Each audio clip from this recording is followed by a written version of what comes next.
Hello, and welcome to the Arbitration Conversation. So in this conversation, we're going to get some really interesting discussion about Resolution 100 that was passed with the American Bar Association Arbitration Committee in the House of Delegates. And this is something we often don't shed a light on, but it has really important practical application. And who better but to have one of, well, first of all, he's the co-chair of the ABA Dispute Resolution Section's Arbitration Committee, as well as the ABA's annual Arbitration Training Institute. Moreover, David Tenner, who will be our guest, he also has been named Colorado's best arbitrator 2012 all the way through 2018. He also is special counsel at a Denver law firm. He's an arbitrator, mediator, very busy person, AV rated, youngest AV rated in Martindale, Hubble in Denver. So first of all, I know you're busy. So David, thank you so much for taking time with us. My pleasure to be here. It's nice to meet you, Amy. Well, this is going to be fun. First of all, please explain, how did this all start with Resolution 100? Well, it actually has a very interesting background. There's really two pieces to it. I would say the short-term piece was the ABA in two previous annual meetings had passed what we viewed as sort of anti-arbitration resolutions, resolutions which encourage law firms not to enter into pre-contract arbitration provisions with their employees. They were encouraging resolutions, so they weren't very big resolutions, but they were anti-arbitration resolutions that passed over the objection of the arbitration committee. And we felt like we needed something to stem that tide.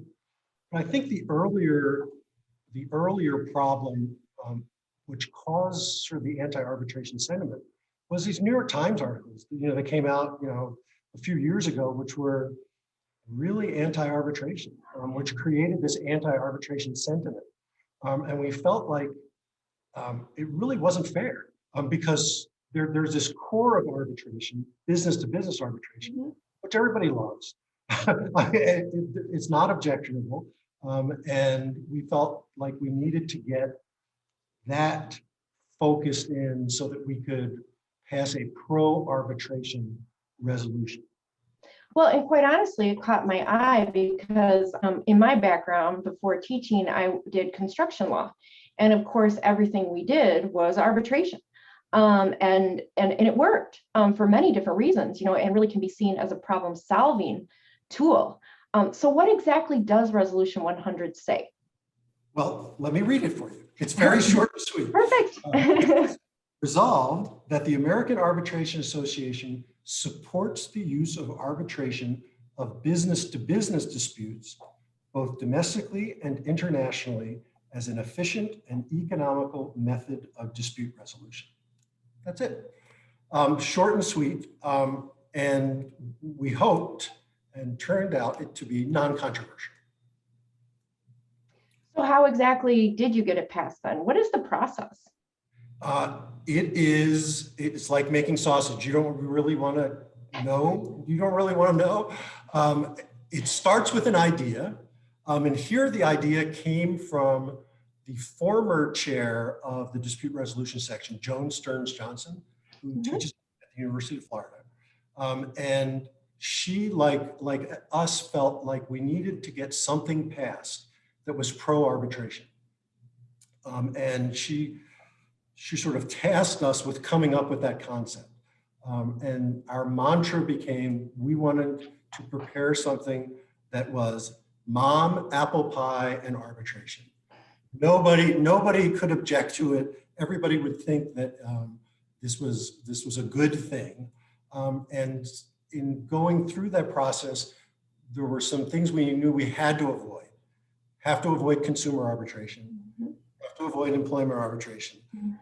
So we felt like the business-to-business arbitration context was about as non-controversial as you can get.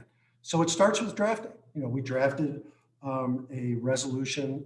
With the resolution, you also have to prepare a report which explains why it is that people should vote for it. An executive summary. There's all these things that have to be prepared.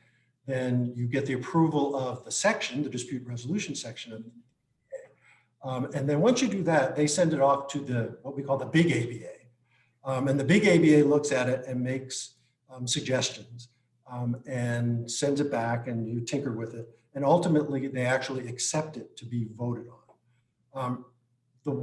There are a couple of things you want to make sure if you're ever trying to pass an ABA resolution. One is to gather as much support for it as you can, as early as you can. And two, make sure there's no opposition to it. If somebody gets up at the meeting and speaks against it, people start paying attention, and they think, oh, maybe I shouldn't vote for this. And so that was the process that we went through. We got 3 co-sponsors for the resolution. And then, I guess like all things in life, most people just don't focus on it until like the week before the meeting, sometimes days before the meeting. And so by starting about 2 weeks before the meeting, people really started to pay attention to it. It was too late for people to co-sponsor it, but we got a lot of supporters. And more importantly, we got a lot of people to commit that they wouldn't oppose it. Okay.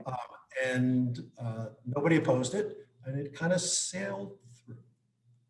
So no pushback. That's amazing in any one of these processes. Yeah. And arbitration, Amy. Amen, right? Problem solving, this is all good, business to business. We're not touching consumer and employment. Amen to that. So it's interesting sort of going forward. What does it mean? Someone could say, well, that's just an ABA resolution. What does it mean going forward in your view? Sure. It is actually really important in terms of the ABA going forward, because the ABA won't do anything unless it's ABA policy. And for it to become ABA policy, you have to pass a resolution supporting it.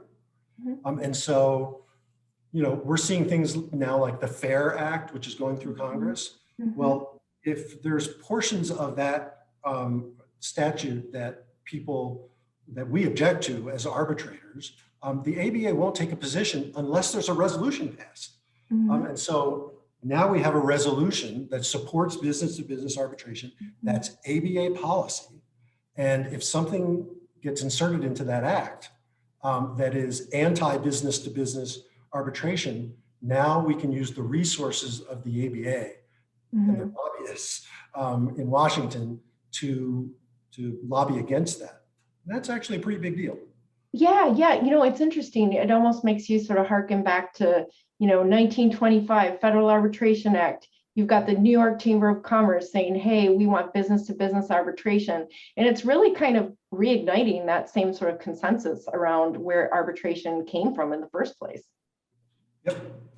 Power to the contracting parties. Yeah, right. Hey, as a contracts professor, you're sort of speaking my language. So listen, thank you so much. I know you're really busy. Thanks for taking time with us today. Hey, it was my pleasure, Amy.